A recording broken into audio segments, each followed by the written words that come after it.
Magandang araw po sa inyong lahat ha.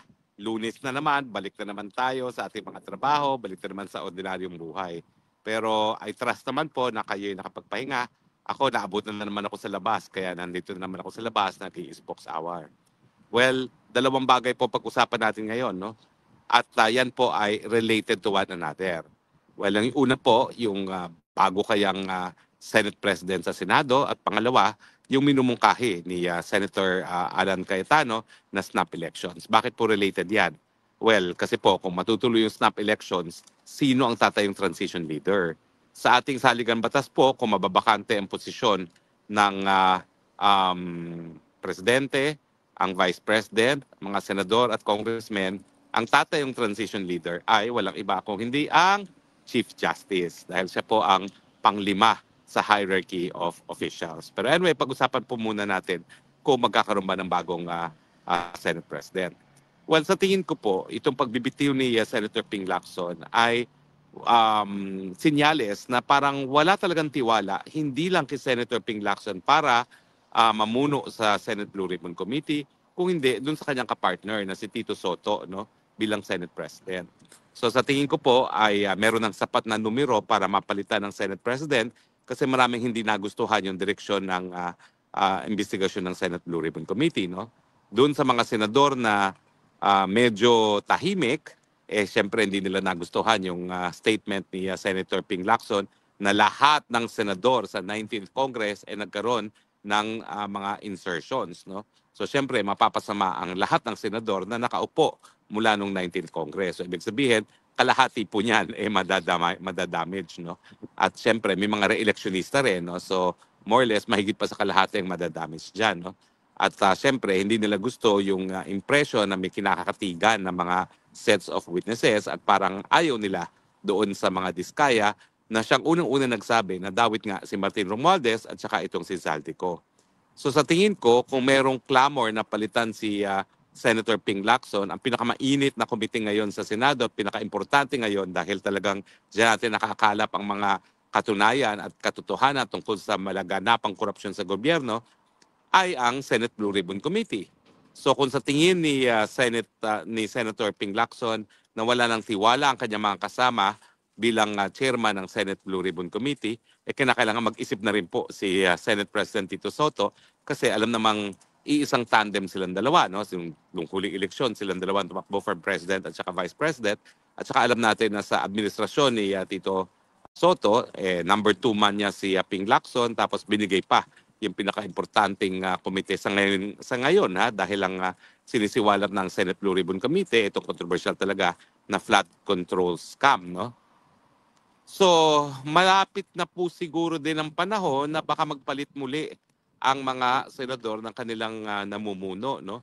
At obviously, yung nangyaring pagbibitiw ni Ping Lacson paves the way for also outright Senate leadership. At marami namang kasama sa mayorya, gaya ni Mig Zubiri na nagsasabi na handa na siya na bumitiw sa mayorya. No? At bukod ka pa kay Mig Zubiri, nandiyan din si JV Ejercito. No? So ang naninindigan na lang na talagang matindi para kay Tito Sen, bukod sa kanilang dalawa ni Ping Lacson at siguro si Loren Legarda, ay itong si Sherwin Gatchalian, no? At saka yung mga dilawan, no? Sa tatlo yan. Pero sa tingin ko, makakakuha sila ng dalawa pang boto para mapalitan na ang Senate President at ako'y, kung hindi ako nagkakamali, yung dalawang botong yan ay ibibigay ng magkapatid ng Villar. Bakit? Kasi tuluyan na silang dinidiin. Hindi lang dito sa flood control scam, kung hindi sa dinidiin yung kanilang mga iba-iba pang negosyo. So malinaw sa mga Villar na kahit ano pang gawin nila, tutuluyan sila ng administrasyon na dahil sila ay nabansagan na nakalaban ng Marcos administration. At dapat naman talagang bumitiw na sila dahil talaga namang sa kasaysayan ng Pilipinas ay minsan namang nanindigan din itong si Manny Villar, no, laban nga kay Erap Estrada, at siya ang nagpapasa nung impeachment sa panahon na hindi nila akalaing may impeach ang isang napakapopular na presidente na dating artista na si Erap Estrada nga. So kung babalikan natin ang kasaysayan, talaga namang sumusugal din at naninindigan din ng mga Villar. At sa tingin ko, itong magkapatid na Villar, sasamahan na nga si JV Ejercito at saka si Mig Zubiri para maghalal uli ng bagong Senate President. Which leads me to the suggestion of Alan Peter Cayetano. Alam mo, it makes sense kung lahat sila ay magre-resign. Bakit? Kasi talagang pumupunta na tayo dun sa punto na parang ang alternatibo na lang ay ang militar ang gagalaw, mababaliwala ang ating saligang batas, tatayo sila ng sarili nilang junta at di umano maglilinis sila hanggang sa panahon na magkakaroon ng eleksyon. So doon sa mga nagbibigay pa ng halaga sa saligang batas, parang mas mabuti nga kung everyone will resign at hayaan na muna ang Chief Justice ang panandalian na maging transition leaders. No? May mga nagsasabi na si Lenny raw, imposible po yan. Kasi kung ang gagawin nating ruta ay pagbibitiw, nais pa rin nating respetuhin ang ating saligang batas at wala namang kahit anong legal na basihan na mag-take over itong si Lenny Robredo dahil siya ay nahalal bilang mayor ng Naga City. No? Hanggang doon lang siya sa Naga City. So kung hahayaan nating mabuhay pa no, at hindi mabaliwala ang saligang batas ni Tita Cory at yan ang 1987 Constitution, kinakailangan hayaan natin magbitiw ang lahat at ang mamumuno ng ating bansa panandalian ay ang Chief Justice. Hindi ko alam kung nangyari na yan, no? Pero siyempre nagkaroon ng gera, hindi ko alam kung meron ng Chief Justice na namuno. Titignan po natin maya-maya sa ating kasaysayan kung meron pa. Pero sa alam ko, wala. Pero yan naman po ang dahilan kung bakit meron tayong constitutional succession na tinatawag. Kasi nga sa mga pagkakataon na magkakaroon ng resignation sa lahat ng pinakamataas na opisyalis ng gobyerno, meron pa rin mananatili para mamuno. At sa ating sistema nga po, ang matitira kapag nagbitiw ang presidente, ang vice president, lahat ng senador at ang lahat ng kongresista, ang matitira para magpatakbo ng gobyerno ay ang Chief Justice. Well, totoo naman po na walang kakayahan magpatakbo ng buong gobyerno ang Chief Justice, pero totoo rin na hindi naman natatalaga bilang justice ng Supreme Court kung merong bahid, no, kahit anong bahid. Kahit papano, siguro pwede natin pulaan ng ilang mga justices na hindi naman ang pinakamagagaling, pero mukha namang walang makapagsasabi na may bahid talaga ng korupsyon o may bahid sa kanilang karakter ang mga justices ng Supreme Court. So I think magiging katanggap-tanggap ang Chief Justice bilang transition leader habang naghahanda tayo ng snap elections. Pero tama ba na mag-snap elections? Well, ako kasi, ang gusto ko talaga, Marcos resign and Vice President Sara to take over. Kasi yan naman ang sinasabi ng saligang batas. At ang naging palpak naman sa pamumuno ay si Marcos Jr. So bakit kinakailangan mag-resign si VP Sara? Pero alam mo naman, mga dilawan, mga pulahan, hindi nila tatanggapin si VP Sara. Kaya sa tingin ko, minabuti ni Alan Cayetano magkaroon ng suhestyon na pati si VP at lahat ng senador at congressmen ay mag-resign. Nang sa ganon, magkaroon ng fresh start ang gobyerno. Pero ako hindi pa rin ako komportable sa resign all. Komportable ako na mag-resign ng presidente at mag-succeed ang vice president kasi yan naman ang kanyang mandato eh. Ano ba ang dahilan para mag-resign si VP? Wala. Tinangka nilang i-impeach. Sinabi naman ng Korte Suprema, labag sa saligang batas sa impeachment na yan. So bakit kinakailangan na si VP Sara ang siyang mag-resign, no? So wala naman dahilan talaga para siya ang mag-resign.